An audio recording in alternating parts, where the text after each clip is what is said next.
No, this is what we call disinformation. If you've been keeping up with politics at all, then you would know that during the November 4th mayoral elections, a few key elections happened. Zohran Mamdani, a democratic socialist, became mayor of New York. At the same time, I think you've heard of this guy, Omar Fateh, a Somali guy with similar politics to Mamdani. He was running for mayor in Minneapolis, and he lost. And with his loss came posts like this, claiming that a significant amount of Somali people refused to vote for a Somali mayor because of clanism. Specifically that Jacob Frey somehow magically caused a great rift between Somali clans of Minneapolis, with the only evidence for this being anecdotal comments on TikTok. This is false, like comically false. I will concede that Jacob Frey has been involved within the Somali community enough for him to learn the language. In fact, I ran into him last year. It's a shame I didn't know he was a Zionist back then. But this is optics, this is PR, this is what happens when you're interacting with the biggest diaspora of a population outside of their own country. That doesn't mean they all automatically support you. But if we look at the data, claims like this one are false. There's no data showing Minneapolis votes by ethnicity. If we look at districts who voted for Fateh and we look at districts where Somali people live, there's a decent relationship, especially in the inner city. Let's look at a place like Cedar Riverside, for example. As someone who lives in Minneapolis, I can anecdotally say this is the most Somali dense part of the city. Coincidentally, Ward 6 is the most Fateh dominant ward in Minneapolis.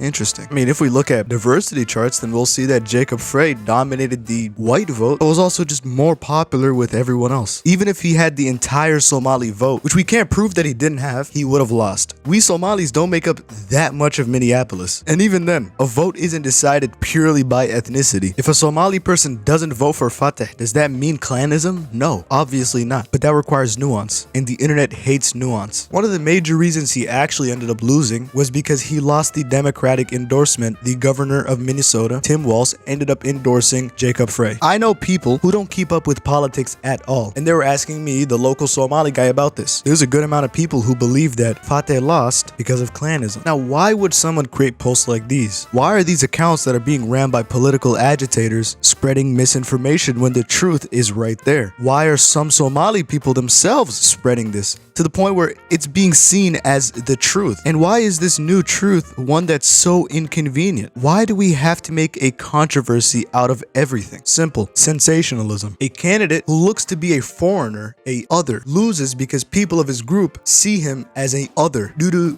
barbaric tribalism. This is the most sensational topic you can get. Not only that, it feeds into narratives like saying that Somali people do not know how to assimilate or that Somali people are others. It's the internet. These algorithms, they love sensationalism. And there's nothing more sensational than a lie. Even though a majority of Somali people went and voted for Omar Fateh, the internet takes these samples of people, Somali people, hooting and hollering for a Zionist, calling clanism, and painting everyone as bad. This is what we call disinformation. If you don't know what Somali clanism is, I would call it a coping mechanism, specifically for Gen Xers and Boomers, who a lot of their early life was during that post-independence, pre-Civil War era Somalia, where that's where their earliest memories reside. So when a civil war happens, they need something to hold on to. War is traumatizing, and I'd like to say that war destroys culture, which led to feuds and squabbles and honestly bullshit over clans. But I'm gonna say this as someone who I've had the luxury of moving to Somalia when I was younger. There's a really big generational gap when it comes to clanism. Most millennials don't care about it, and Gen Z doesn't even know what it is. And in the general Somali diaspora, you can completely forget about it. But of course, the posters of images like this do not care that the majority of the Somali vote went to Fateh, and do not care that clanism is irrelevant to most, if not all, Somalis in Minneapolis. It's all about, as I said, sensationalism. My channel isn't necessarily one of politics, but I don't think that in our current day-to-day, it's possible to completely avoid political subjects, at least in good conscience. And if there's something I dislike, it's deliberately misinforming people, and I'll keep calling it out. In a world so warped by algorithms, all I can say is think critically.